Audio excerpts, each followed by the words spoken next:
Hello friends, welcome to my channel. இந்த வீடியோவில் நம்ம ரொம்பவே சூப்பரான இட்லி, தோசை, சப்பாத்திக்கு ஏற்ற ரொம்பவே சூப்பரான பெஸ்ட்டு காம்பினேஷனான வெஜ் குருமா ரெசிபி தான் எப்படி செய்யுதுன்னு பார்க்க போகிறோம். ரொம்ப டேஸ்டான ஒரு ரெசிபி. குழந்தைகள்லேருந்து பெரியவங்க வரைக்கும் எல்லாத்துக்குமே ரொம்ப பிடிக்கும். ரொம்ப சிம்பிளான மெத்தடில் ட்ரை பண்ணியிருப்பேன். நீங்களும் இதே மாதிரியே ட்ரை பண்ணி பாருங்கள். அளவுகள் எதையும் மாற்றாமல் வாங்க வீடியோக்குள்ளே போகலாம். ஃபர்ஸ்ட் இந்த ரெசிபி செய்கிறதுக்கு மிக்சிங் பவுலில் அரை மூடியில் கால்வாசி அளவுக்கு தேங்காய் எடுத்துக்கோங்க.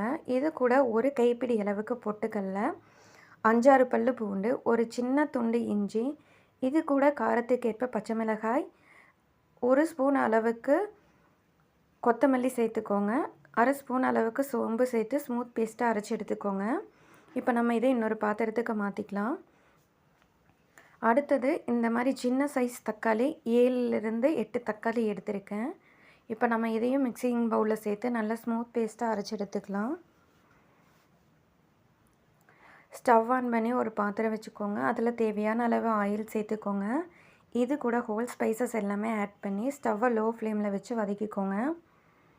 ஸ்பைசஸ் எல்லாம் நல்லா வதங்கி வந்ததுக்கப்புறம் ஒரு பெரிய வெங்காயத்தை பொடியாக கட் பண்ணிவிட்டு சேர்த்துருக்கேன். ஸ்டவ்வை மீடியம் ஃப்ளேமில் வச்சு நல்லா வதக்கிக்கோங்க. இப்போ நம்ம அரைச்சி வச்ச தக்காளியும் சேர்த்து நல்லா வதக்கிக்கலாம். 1/4 ஸ்பூன் அளவுக்கு மஞ்சள் தூள் சேர்த்துக்கோங்க. இது கூடயே தக்காளி வதங்குறதுக்காக கொஞ்சமாக உப்பு சேர்த்து நம்ம வதக்கிக்கலாம். அடுத்தது உங்களோட விருப்பத்துக்கு தகுந்த மாதிரி வெஜிடபிள்ஸ் எல்லாம் சேர்த்துக்கோங்க. நான் கேரட்டு, பீன்ஸ், குடமிளகாய், பீட்ரூட், அதுக்கப்புறம்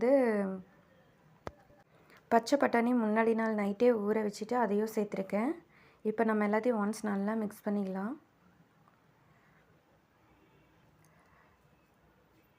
ஸ்டவ்வை லோ ஃப்ளேமில் வச்சுட்டு நல்லா மிக்ஸ் பண்ணிக்கோங்க. 5 மினிட்ஸ் போல் மூடி போட்டு வச்சிடலாம். இப்போ காய் வேகிறதுக்கு 2லேருந்து 3 டம்ளர் அளவுக்கு தண்ணி சேர்த்துக்கோங்க. 4 விசில் விட்டு எடுத்துக்கலாம். உப்பு கூட குறைய இருந்ததுன்னா செக் பண்ணிவிட்டு சேர்த்துக்கோங்க.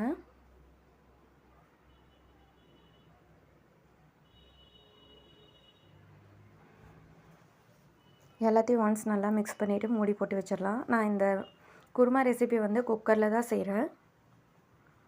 நீங்கள் கடாயில் செய்கிற மாதிரி இருந்துச்சுன்னா 10லேருந்து 15 நிமிஷம் போல் காய்கறிகளை நல்லா வேக வச்சுக்கோங்க. காரத்துக்கு பச்சை மிளகாய் மட்டும்தான் நான் சேர்த்துருக்கேன். பாருங்கள், காய் நல்லா வெந்து வந்துருச்சு. இப்போ நம்ம அரைச்சி வச்ச தேங்காய் பொட்டுக்கடலை பேஸ்ட்டு இது கூட அரைச்சி சேர்த்துக்கலாம். உங்களோட திக்னஸுக்கு தகுந்த மாதிரி தண்ணியை கூடி குறைச்சி சேர்த்துக்கோங்க. ஒன்ஸ் கொதி வந்ததை ஸ்டவ் ஆஃப் பண்ணிடுங்க. அவ்வளோதாங்க, ரொம்பவே சூப்பரான ஒரு குருமா ரெசிபி ரெடி ஆயிருச்சு. ரொம்ப டேஸ்ட்டாக இருக்கும். கட்டாயமாக நீங்களும் ஒன்ஸ் இந்த மாதிரி ட்ரை பண்ணி பாருங்கள். மெஷர்மெண்ட் எதையும் மாற்றாமல் இந்த மாதிரியே செஞ்சு பாருங்கள். இந்த அளவு 7லேருந்து 8 பேர் வரைக்கும் இட்லி, தோசை, சப்பாத்தி எல்லாத்துக்குமே பர்ஃபெக்டாக இருக்கும். கட்டாயமாக ட்ரை பண்ணி பாருங்கள்.